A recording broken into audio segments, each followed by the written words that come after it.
Welcome to Hiner Outdoor Living. We're a team of yardists taking boring, cookie-cutter yards and transforming them into one-of-a-kind backyard retreats. Join us as we bring quality, passion, and fun to yards all across the Colorado Front Range, inspiring life outside. How's it going, guys? Marshall with Hiner Outdoor Living. Today we got something pretty awesome going on. I'm heading up to Denver at a project we completed last year to add some aquatic plants, some fish, and to really finish this pond out so it can grow in and look nice. Currently we are at our homestay here in Colorado Springs at our retail store where we sell plants, fish, water treatments, all that good stuff.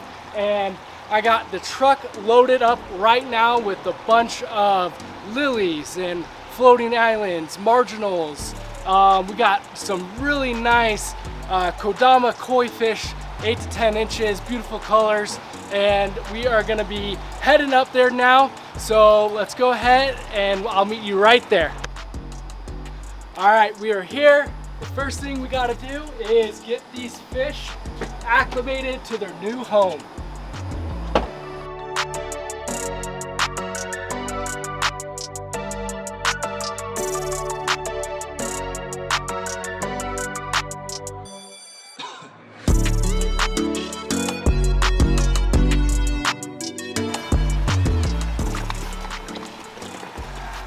Got some nice variety of color. Got a, let's see here, that is a Showa. Got a Kahaku, a couple of them, Yuzuri, and then a Jinrin.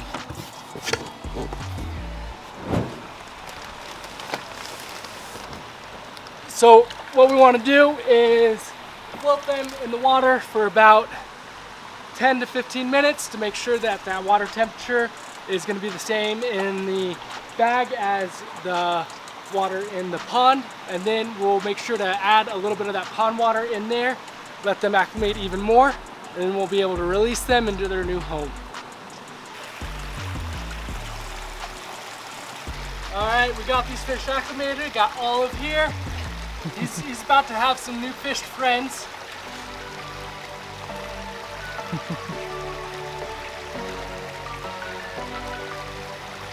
Go, buddy. Here you go.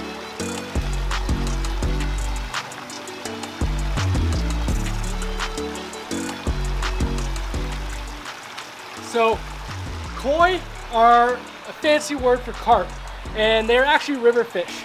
And I love how this water feature is designed because these guys are gonna love exploring all of the angles and the different places of this water feature, especially this bridge in this area. Keep in mind, we have about 30,000 gallons per hour coming through this area to feed our pumps, our jets, our waterfalls in all different areas. So this area right here by the bridge, I can just see them over time staying in here, using that current to swim in. As it is at my house when I have jets, they're always up there swimming. I always call it the koi treadmill. So they have plenty of places to enjoy their life in this pond. And I'm happy that they're coming here because they are now gonna make this their home.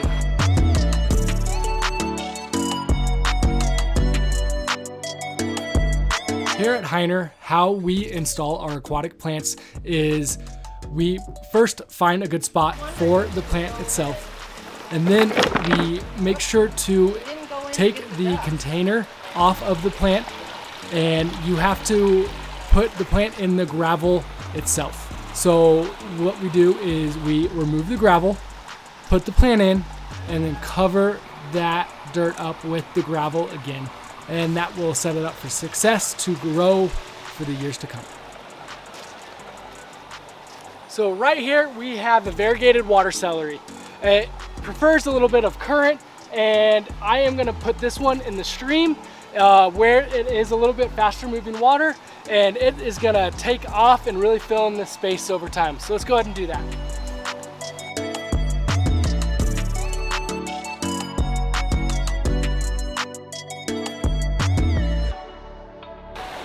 So right here where we have this little canny, got that faster moving water.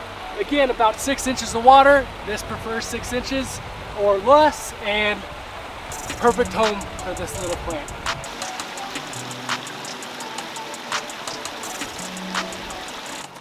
So this right here is Pennywort. It loves to crawl and creep over the surface of the water. It likes a little bit shallower area, and this area right here is perfect for it. We got one of our jets here. We'll have the lilies filling it in over time, and this will help kind of cover up this rock work in this area.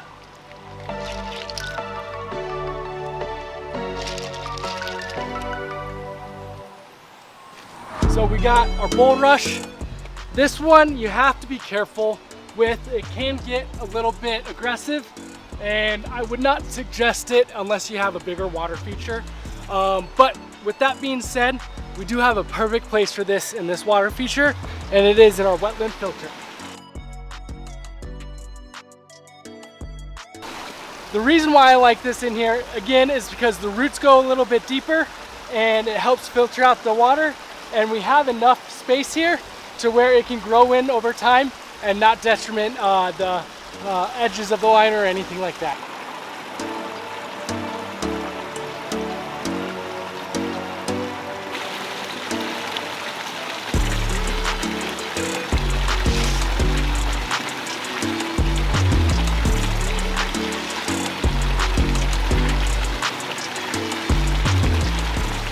Here we have our black Gamecock iris.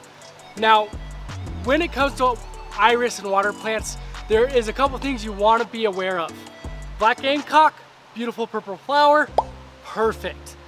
Yellow iris, yellow flower, stay away from. Gets extremely invasive, and I have seen oh so many water features being ruined in 5 years just because somebody got a free yellow lily that somebody gave them, because it is just not a good plant for any water feature, even one the size this big. So let's go ahead and find this little guy a home.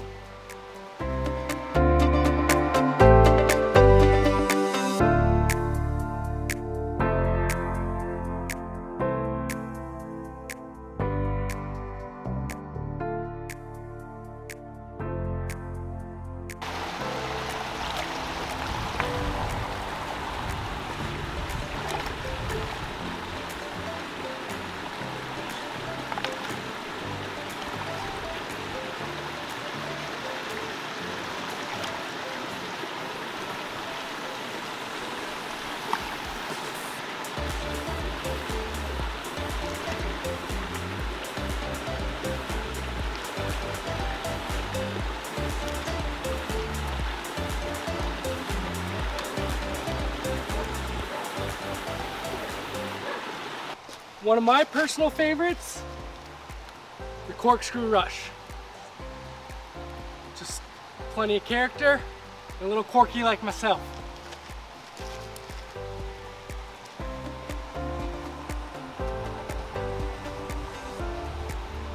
And I got the perfect home for this one right here.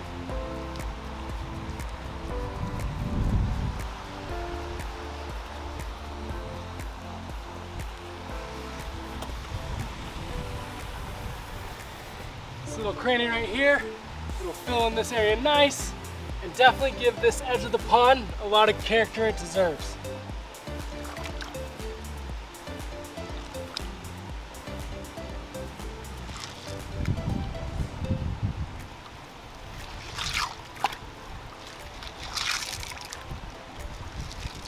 So we got Blue Arrow. This is a really great marginal grass. Got a perfect spot for this one as well. Don't know much about it, or else I'd say no. What I will say is I got 2 of these in my pond, and at first I wasn't sure. I was like, ah, you know, they're okay. But as they've been in there and as they've matured and filled out, I've actually become more of a fan of these grasses. They have a little lighter green tone to them, and I just think it just adds a nice little pop of texture to spaces like this one right here. If, of course. I'll be right back.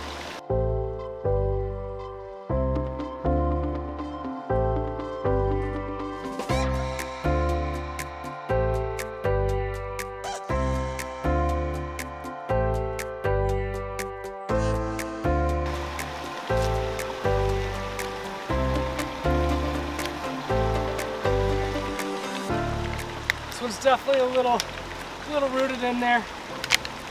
When that happens, just got to make sure that you break up these roots a little bit at the bottom so that way they have a place to spread out to and flourish. So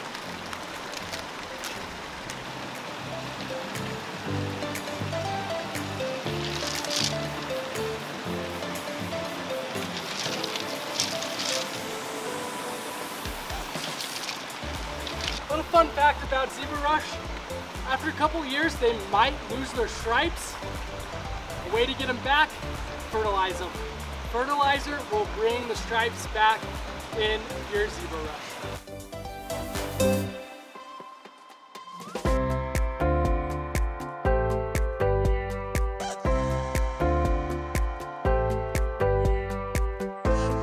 It is designed as a nice little side bog area for some plants.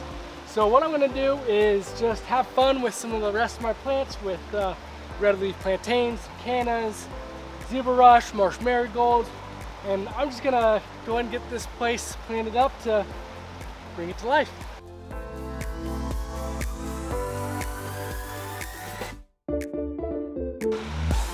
So one thing I also like doing when installing these aquatic plants is I like to try to group the same plants together when possible.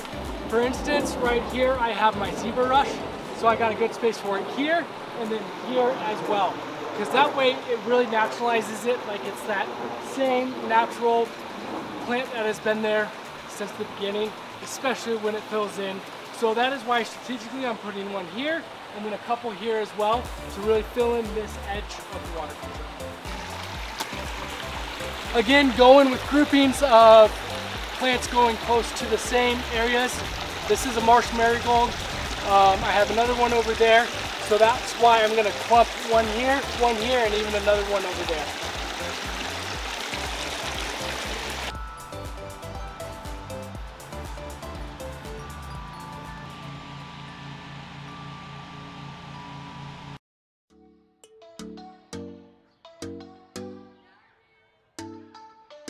Thank you for tuning in to this video about the aquatic plants and fish. Hope you enjoy telling us about how your day was in the comments and learning all of these fun facts about these aquatic plants. See you next time on Hiner Outdoor Living.